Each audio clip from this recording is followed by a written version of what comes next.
All right. There we go. We got the recording going. Welcome everyone to this month's Helium Community Call. Happy Hump Day, Wednesday the 26th. Yeah, it's been a month already. Time flies. I don't know about everyone else, but we're finally thawing out of this deep freeze, and I've got like 2 feet of snow to dig out. Starting to melt finally. Hope everyone else is good. Yeah, so community call. This meeting is recorded. I just started the recording. After the call is completed, it will be posted in the Foundation channel in our Discord. It will also be posted to the Helium Network YouTube channel, so you can check it out there later as well. And if you want to set yourself up for the next Helium call, Helium Monthly meeting, click the events button in your Discord. There is a Helium community call for every month, every last Wednesday of the month. Click the little bell icon and that will remind you so you don't miss the next one. Note taker. We have Waveform as our note taker. Again, thank you very much, Waveform. Just want to confirm that. Perfect. Thank you, Waveform. And if you have any additional agenda items, questions, things like that, feel free to post them in the chat here, and we will get to them if we can. And it seems like chat will be moving along. You can ask and get questions asked and answered in the chat itself as well. So I always start with a Discord safety reminder for all you folks here in Discord. I know I sound like a broken record every time, but please, please, please, if anyone is DMing you, it is almost certainly a scam. We will never DM you first, offering you support. We will never ask for your seed phrase. Please, please, please do not share that with anyone. That is for you and you alone, your eyes only. What happens is in Discord, you'll see someone ping you saying they are official Helium support, or it'll be one of our moderators. What's happening there is two things. So there is no official Helium support, first of all. Absolutely a scam. If you see someone who thinks whose name is a moderator, look very closely. They are cloning moderators' Discord tags to make it look like they are the official moderator from the Discord. Do not DM with anyone. That is my honest opinion. Just ask your questions in the main chat. If there's something that needs to be brought to private, we will discuss that in public first and bring you to a private chat. Again, apologize for bringing this up every time, but just we see the scams constantly, and we just want you to be aware of it. Okay, and yeah, feel free to ping me, Waveform, any of the moderators in any of the channels, and we'll be happy to help you with anything you may need. All right, so first up, we're going to do a engineering update. I think we're going to pass that over to Noah for an engineering update, if you don't mind, Noah.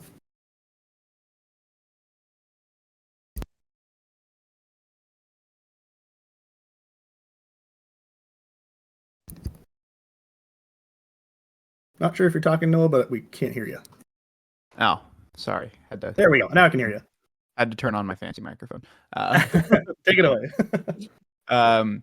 Yeah, so I mean, I guess it's a little bit of an HRP update as well. With the HRPs, we're sort of aligning more with engineering, at least on the protocol side of things. So we're trying to include all of the changes that we're making to the smart contracts in the HRPs, which is pretty nice because that means you're voting on like the actual changes that are getting deployed. The kind of flip side of this is that we're a little more detailed now than I think we were in previous HIPs. So yeah, with that, we've implemented a bunch of things basically to phase out or finish phasing out mobile and IoT. So I won't go too into detail on all of those, but there are a bunch of places, for example, to be a mobile maker, you have to stake a certain amount of mobile. We changed that to staking HNT. There are a bunch of places where you need to, burn mobile or burn IoT. Those are going to be switched to burning data credits, things like that. We have re-implemented net emissions smoothing, which is something that existed on the original Helium L1, and that implementation just didn't make it to Solana. Just got lost in the, all of the other things we were trying to migrate over. So This will basically make it so, when Nova Labs goes and, burns or, burns a ton of HNT to buy DC in bulk. Typically right now what happens is you only get net emissions for that one day where they burned it.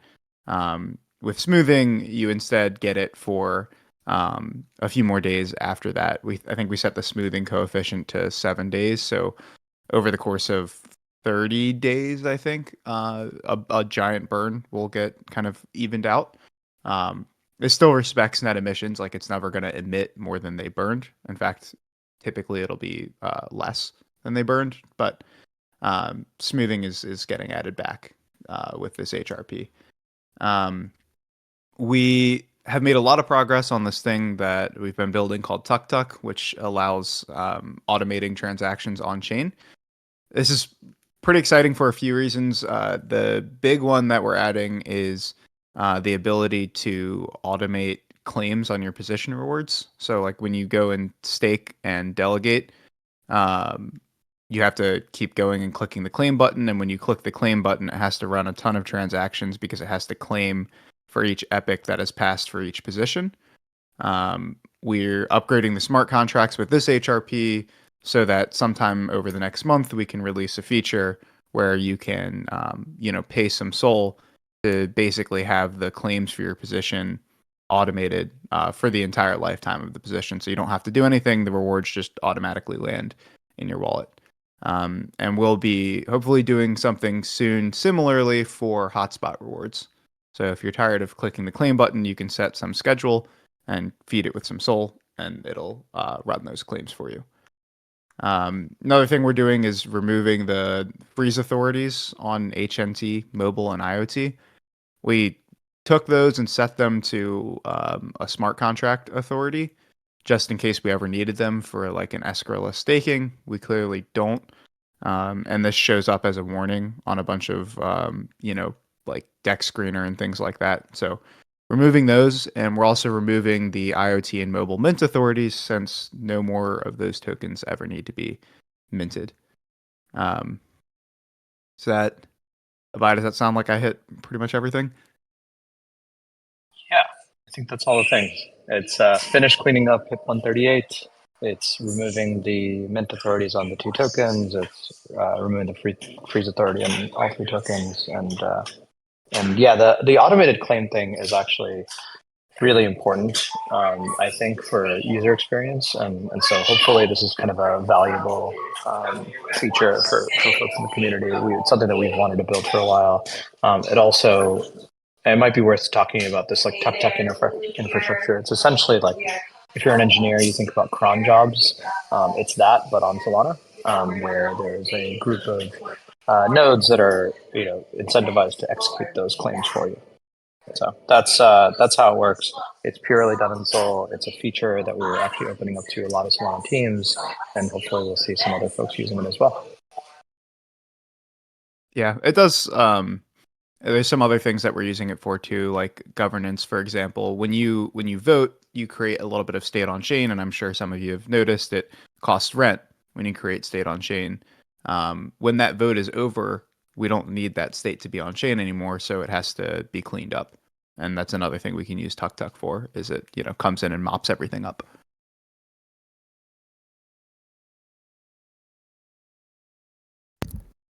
Okay, this is a very basic question, but I've been asked a couple of times, and I thought I would just bring it up. Just to clarify, HIPS versus HRP. HIP versus HRP. If you just explain the acronym there for the So the HIP process is the Helium improvement proposal process that we've had for a long time. Generally speaking, they were ideas that were not code. And sort of ideas that required someone to sort of step up and write code. The release process, the reason why we introduced it is really like as a reaction to the sort of kind of the community. A lot of feedback that we got from the community was that there's way too many hips, there's too much conversation, too much change. It's like hard to predict change as well. And so the release process is sort of a big upgrade to the way that we're going to be upgrading the protocol going forward. essentially making sure that there is code every time. We're kind of going onto a monthly cadence right now. Hopefully that works for folks. So essentially you just have to vote once a month and it's an entire release and all of it sort of gets deployed together. You can predict that. So if there are rewards changes, in there, or if there are any like sort of user experience changes, you know exactly when it's happening in advance. We haven't done this yet, but one of my goals is I want to open HRPs essentially for every month coming up for the next quarter at least. So you can kind of predict like what's coming up in the future as well. So like I want these to be kind of long-lived documents that are updated at least until the point of voting, and maybe during the governance section, we can talk a little bit about voting for this first HRP. Cool. Thank you for the quick explainer there. I know some people were asking about that. Just a quick note. Sorry Seeing about the some background comments noise. about your background noise. Yeah, is it really bad? I'll move to this. That's all good. You can risk trying Discord Crisp, see if that works for you, but no promises. All right. Well, thank you very much, guys. Appreciate it. I think that is good for engineering, unless you have anything else, Noah. No, that should be it. I won't bore anyone with any more technical stuff. There's a question from Waveform. Wallet? Oh, yeah, true. We're trying to push through updates to the wallet app right now. We won't see this bug because no votes have started yet, but there is a bug that keeps you from voting right now just because of the way we implemented HIP 138 and trying to track people's votes. So if we release the votes before the wallet app updates, you'll just want to vote on heliumvote.com because it's fixed there. But hopefully we can get these wallet app updates out before the vote starts. I guess another thing to kind of clarify around the HIP 141 voting requirements to get your delegation rewards. The way we've implemented this is that you get a grace period while all the votes are active. So I think there are like 4 votes that are about to go live. And it says that you need to have voted on 2 of 4 votes to get credit for your staking rewards. What we've done is any votes that are currently in progress, i.e., they're running for 7 days, you have a grace period of 7 days where it assumes you have voted on those. So they only count against you once the vote ends. So if you don't vote on at least 2 of these votes by the time they end in 7 days, you will stop receiving delegation rewards, or rather, your delegation rewards will get burned. So please vote. Okay. Also important with that is that one of the reasons why we haven't kicked off the vote for the release process, obviously today we wanted to have this community call first before kicking anything off, and then 2, like we want to make sure that we have these updates out first. So we're sort of pushing to get these stuff to the app stores.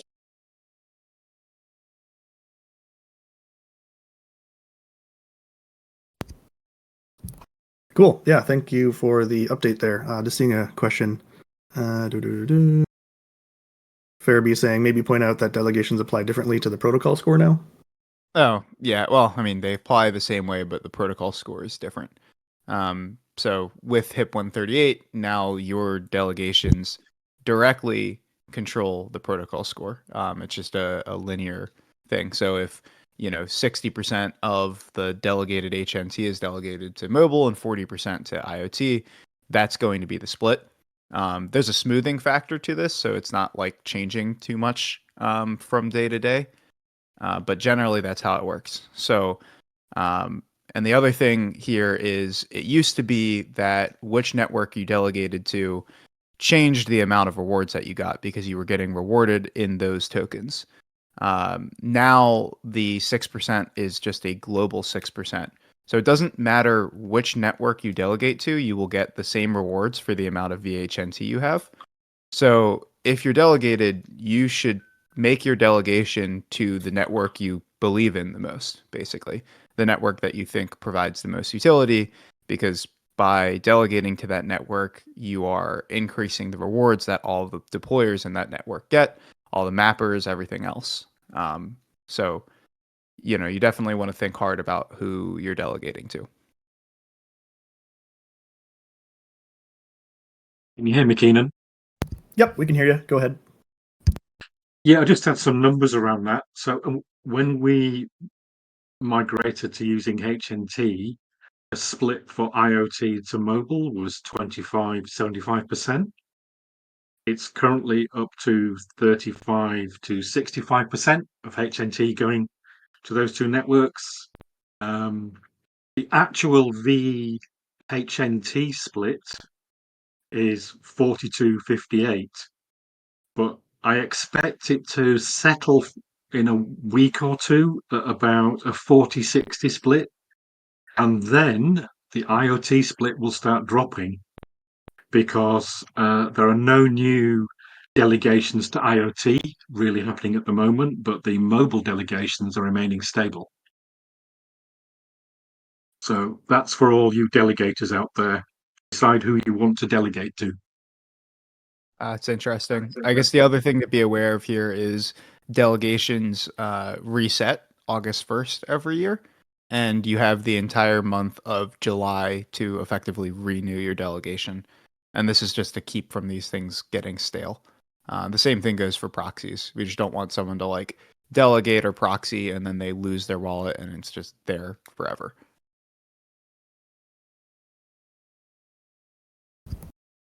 That's a good note to mention. Yeah, appreciate it. Awesome. Thank you, Waveform, and Noah for explaining that.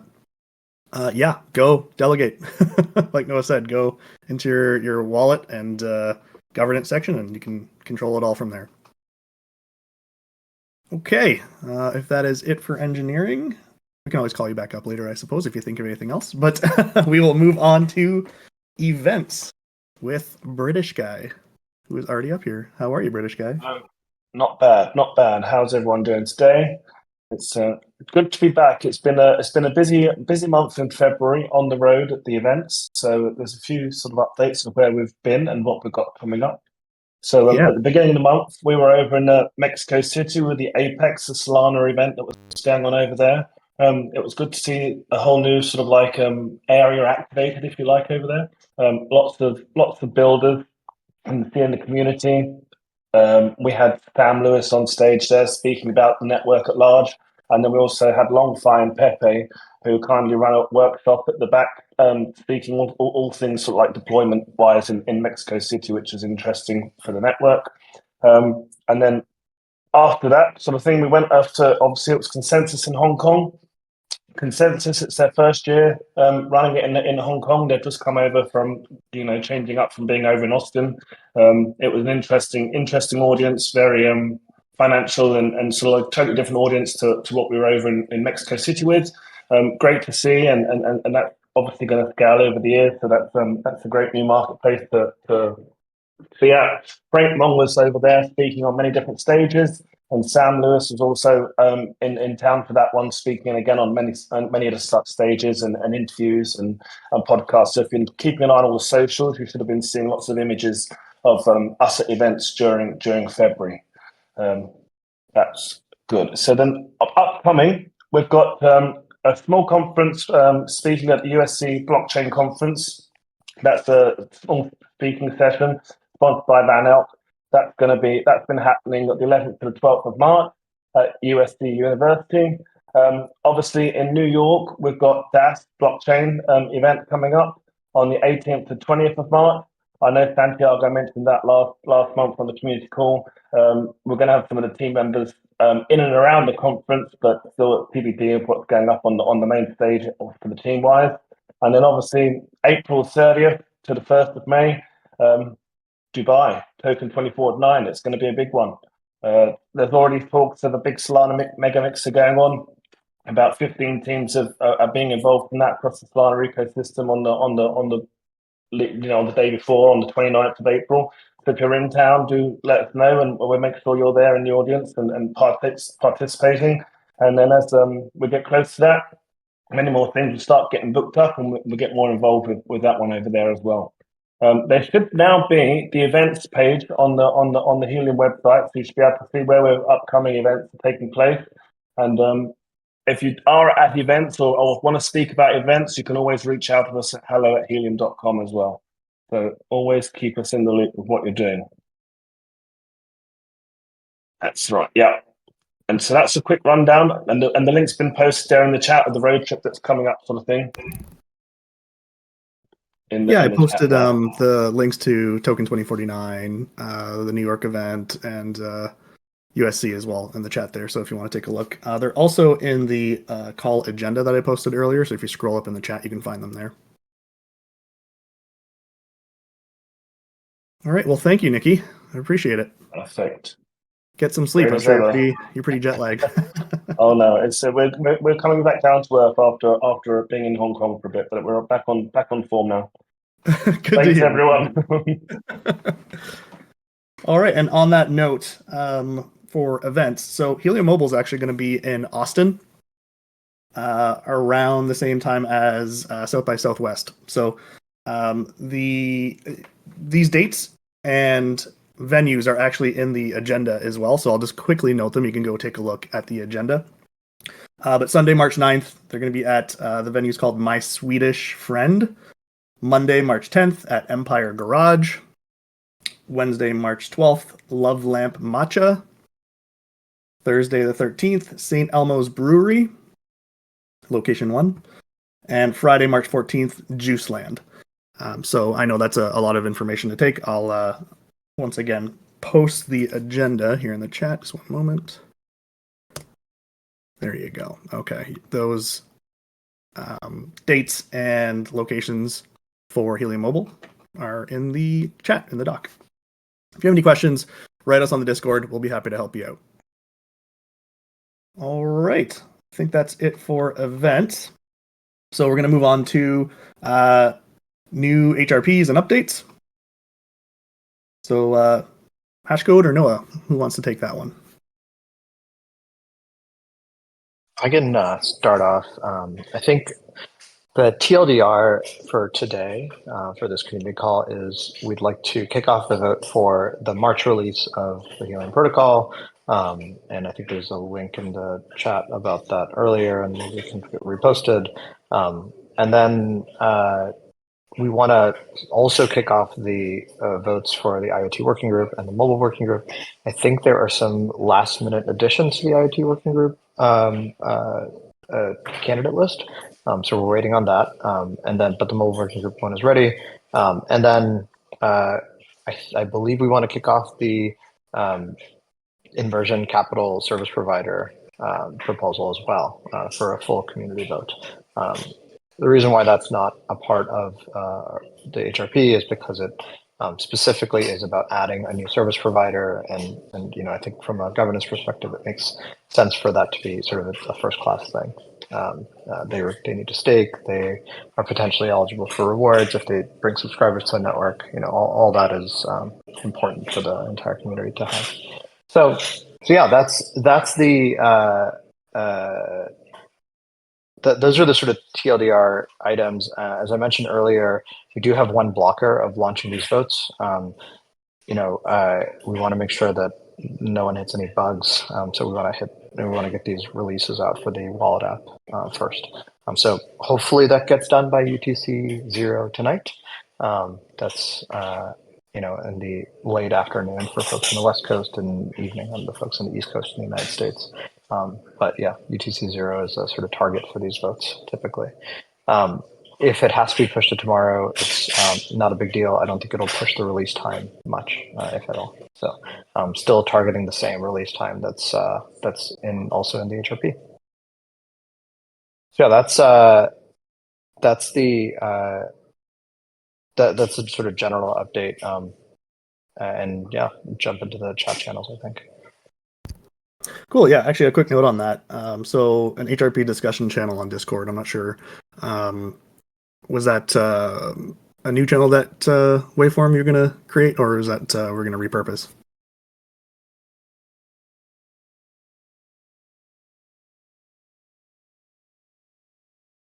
Gonna get you up here on stage. Okay, new for each HRP. Perfect. All right. Speaking of waveform, we're gonna get you up to discuss the working group membership votes. Gonna pull you up here. Oh, perfect. I kind of did what I was going to do in the last piece, but yeah, the working group votes are going ahead. Has been discussed. They'll probably be delayed a little while because we're doing all 4 votes all in one go. There are 8 members nominated for the mobile working group, and we're now up to 6 nominating for the IoT working group. Just need to update the vote text on those. Great. You had a last minute, 2 last minute submissions, I believe you said. Yeah, they're not exactly last minute. They've just been talking for a while. It's just been trying to push people. Yeah, just trying to push people to get to get them submitted. There were a few mobile people as well who put in a submission for a nomination who haven't responded. So they won't be in the nominations because if they can't respond about the nomination, they may not respond to be good members of the working group. Fair enough. Yep, that makes sense. Okay. Yeah, thanks for reiterating. All right, appreciate it. Okay, next up, we're gonna have Zero Tweets if he's in the audience here. Take a quick look for an update from the mobile working group. Not seeing him. Could always bug Jay, I suppose. We'll pause there for just 1 second. Ah, Jay, good man. Thank you. Hey, Keenan, how's it going? Good. Thanks for coming up. Yeah, no problem at all. Just to be clear, though, I haven't prepared anything ahead of time, so just kind of going to walk through the what we have in the agenda here. I definitely can't answer all of the questions on HIP 139, which is phasing out CBRS. But what I can say is that the deadline is Friday, the 28th. So if you have not yet submitted your trade up, you have 2 days, 2.5 days to do so. That is done just via your hotspot dashboard. So if you submitted your trade up early via the Google form, I think that is no longer valid. That's my understanding. And Keenan, you can correct me if I'm wrong. I believe that's so correct. you do have to go to the hotspot dashboard, log into your hotspot dashboard, and submit the trade up request that way. I can't speak to the SaaS fee refunds, although that happens. I just don't know a timeline for it. And hotspot shipping, I can't really speak to either. I will say I submitted a couple early, and I think some of the only real consternation I see from folks is that there's no like proactive tracking number sent. But it's like mine have arrived. That the ones that I've submitted have arrived. So, I think the feedback has been, if you are really concerned about that, go ahead and submit a support ticket, and you can get a tracking number that way. It's just like for this one-off program, they're not going to build out a whole, thing around the trade up program, because it's a one-off system. Exactly. That's right. It's a once-off, and once it's done, it's done. Right. And it's going to be done soon. So get your request in if you haven't yet. HIP 142, this is adding Inversion Capital as a service provider. So this would be our second service provider after Nova Labs / Helium Mobile. My understanding is there are still a couple of details being hammered out in the HIP. One thing that I think has been added or changed in this HIP, so HIP 53, I think it was, set the price to become a service provider at, oh my gosh, I'm blanking on the amount of mobile right now because we don't use it anymore. I think it's like whatever the number is in mobile. It doesn't. We don't have the mobile token, being generated anymore. So we've kind of, one update in this HIP has been to change that to HNT, the amount of HNT that needs to get locked to become a service provider, and we're setting it at 100,000 HNT. And yeah, like they're saying in the chat, 100,000. It used to be 500 million mobile. Thank you, Hashcode. And those two numbers are pretty close in terms of the thing we can't talk about. So that's that. I expect the vote will go live sometime soon once these kind of final details get hammered out. And Inversion Capital, just to quickly recap, they want to expand the Helium Mobile, and I don't use mobile capital M right there, but expand the service that we provide internationally beyond in Mexico and beyond. I think I've specifically heard like Argentina, a couple of other Latin American, South American countries named, but he's also met Santiago, the author of the HIP and founder of Inversion Capital, has also mentioned the possibilities of going elsewhere in the world as well. So that's 142. 143, we're still working through a couple of issues, and this is to set the price of data for international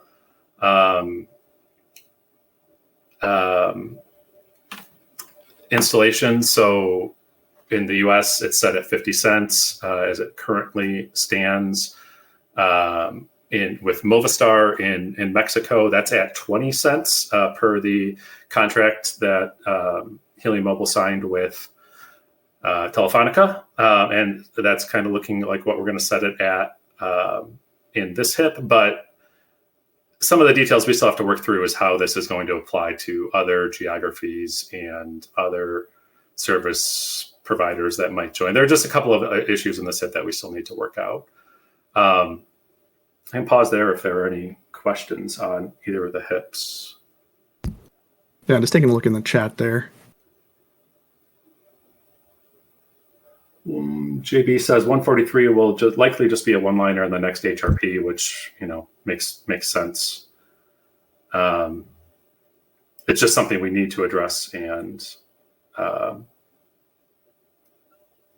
then Hashcode says, I don't know if that makes sense. So there's just a couple other things in that HIP that we need to hammer out still before that's ready to be voted on. And I think that's, it was mentioned we have a working group election starting imminently. We do have 2 open seats. Boris's seat, we've made that, we've decided to give service providers an automatic seat. So Helium Mobile has their own seat, and if and when Inversion Capital is approved, they'll have their own seat.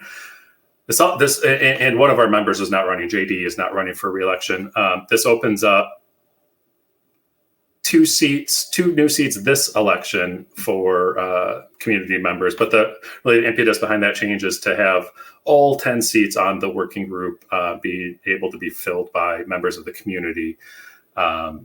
So if you guys, it's too late to run this time. The deadline's closed, but there's more and more ways to get involved in the working group and governance in general.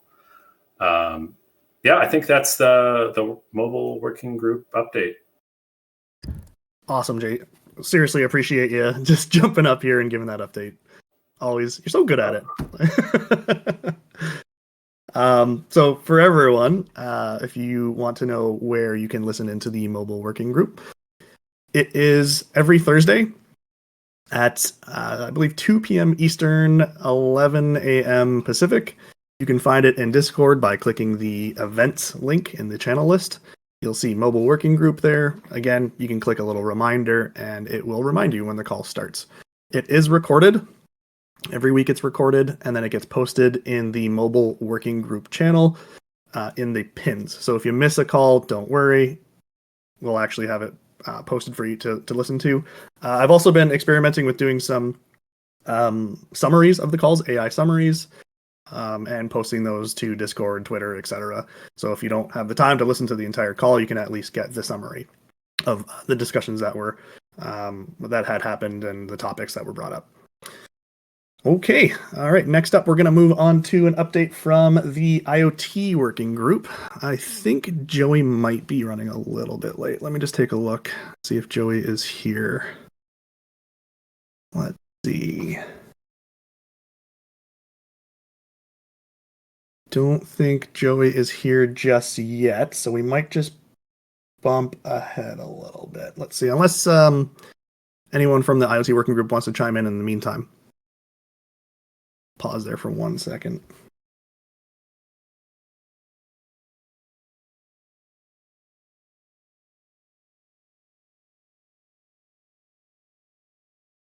Thank you for the summoning. Bear with me for 1 second here.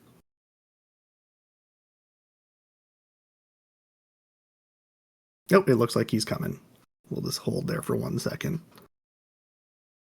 Sounds like a good time for a dad joke, quite honestly. While Joey loads up.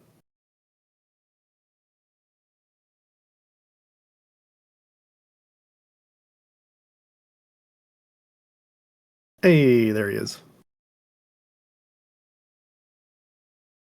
Hi, Joey. Turn some video on for you. Thank you. Thank you for. I know you're Sorry, busy today. that was a call running along.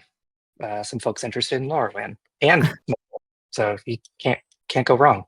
Awesome. Yeah. Well, speaking of LoRaWAN, if you want to give us a working group update on IoT. Okay. Yeah. So IoT working group. Joey, I'm always doing BD. I'm going to close chat because otherwise I'm going to be absolutely distracted here. The IoT working group continues to crush. So I think last week we were talking about a couple of grants that were in the pipeline. I'm definitely happy to say I think we've dotted all of the I's and T's and bits on those grants. So Nick Hawks is off to the races on a Business of LoRaWAN podcast that is going to highlight effectively all things LoRaWAN, and of course focused around Helium as an opportunity there, but not with a sort of hard line saying that we're not going to talk to the things industries or Senate or other sort of industry players. So I think this is a very exciting opportunity that starts to fill a niche where there has just been not a lot of conversation around the protocol, and we want to see a lot more growth there.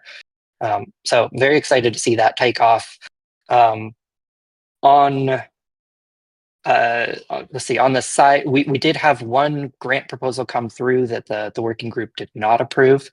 And I just want to sort of outline the process here, which is that we don't do this with what would be called prejudice. In other words, that grantee is welcome to sort of reevaluate the feedback from the working group and then reapply. But effectively, the working group decided that the impact for the overall cost and the approach didn't really fit the goals of what the working group is trying to drive, which is primarily usage and long-term viability of the network. I'm going to now look at chat in case I'm missing anything. Yeah, the WeatherXM stuff is the one that I'm referring to with the one that got turned down. But yeah, it looks like we're going to pull in a new updated grant there, which is exciting to hear. I think that's the high level stuff. I'm working on a grant, sort of both part as the IoT working group and sort of just on the side, but to build a multi-gateway client for Helium. And the intent here is to be an additional tool and alongside Gateway RS that allows fleets of gateways to onboard to Helium as data-only hotspots at a time. And that's exciting to see, and we're sort of taking off there. But I think that's the really quick IoT working group update. Awesome. Appreciate it. We got 2 more things for you as well. So stay up there. I believe you have an update for Helium World Explorer. So I guess it's the last community call. World didn't exist. It did not. So it's we should probably give a little update on that in general. Yeah. Yeah. So for anyone who's tried to click on explorer.helium.com or gone to planner.helium or hellohelium.com, you'll see that there's often a redirect into World. network.helium.com now. And this is a whole new approach to thinking about how we represent the networks to the sort of broader world. Other existing tools had leaned very heavily on technical. And so what we're trying to really focus on here is how can we best represent the Helium networks in a friendly way where somebody can come in, whether it's press or your mom or whatever, and start to just understand what it is that we're trying to build all together. So World is a multi-person, multi-organization effort, and I have to give a lot of shout outs to Helium Geek, and I see Ryoba in the audience, entirely responsible for the IoT side of the network. In addition, the coverage map is a wholly new experiment and leverages data from the demo macarons to validate and display all of the coverage that is known to be available on the IoT network. So you should be able to click on any hex on that coverage map and get a really strong understanding of what is actually available. And if you were to buy a sensor and deploy it there, it would work. On the mobile side of the network, this is a complete rework of the ETLs backing all of this data that gets presented, which means that it updates much more quickly and is much more flexible to displaying different types of data. And so if you were to click on any hotspot there, you'll start to see metrics on data offload with a really heavy emphasis on the utility side of things. You'll notice that there's not a heavy emphasis on the proof of coverage side of things, although it's sort of nested in there if you look for it. And then, of course, excitingly, we now have expansion zones. And so these existed a bit from carriers previously asking for coverage in particular areas. So you'll see those in Alaska and Hawaii. But more recently, of course, is Telefonica and their demand for coverage in about 13 cities across 90 sites within those cities to build new coverage to support their sort of demands and customer base. And so proof of coverage is enabled in all of those zones. And I encourage people to think about deploying there. Oh, and there's leaderboards. You should check out the leaderboards. They're super cool to see who the top performing hotspots are. Awesome. Yeah, I posted a link in the chat there, so go play with it. It's it's visually beautiful too. It's just fun to play with. So it really is. Yeah, fantastic. And of course, always a shout out to Pete, our sort of design mind of things. Did a stellar job. I know, I love it. Cool. And then lastly, Helium Plus. If you can give us an update on that. Yeah. So while you were poking around World, you may come across some hotspots where it says like, 54 hotspots in this converted network. This is Helium Plus in action. And so you'll also see it in the leaderboards because some of the top performing sites on Helium right now are Helium Plus converted venues. And so we've seen things from airports to hotels to convention centers and restaurants and everything in between. It is the ability for any passpoint capable network to convert and operate as a Helium, what we've previously called data only hotspot, but we're trying to call converted networks because externally data only hotspot is a very confusing term. So I encourage everyone to retrain their language in their head. So we've had a pretty full pipeline of folks coming in with the opportunity to convert their existing networks to operate on Helium. Excitingly, yesterday, we launched the documentation in order to self-convert your home Ubiquiti network or your office network. As an important caveat here, when a network is converted, it doesn't have all of the sort of additional bells and whistles that a Helium hotspot might have. And so we can't trust it in the same way as we can off-the-shelf hotspot. The way we solve that is that Helium Plus, we sort of get to know that customer. We do a KYB and all sorts of other fun stuff, which means that we can go enable carrier offload for those sites because the carriers have a very high demand on location accuracy. For the self-serve option, that does not exist. So the only offload opportunity for a self-serve network is going to be Helium mobile traffic. It is rewarded traffic, but it is just Helium mobile at this time. Ultimately, as the protocol develops and we lean more deeply into verification mapping, we'll start to be able to reevaluate and bring carrier offload into those sites.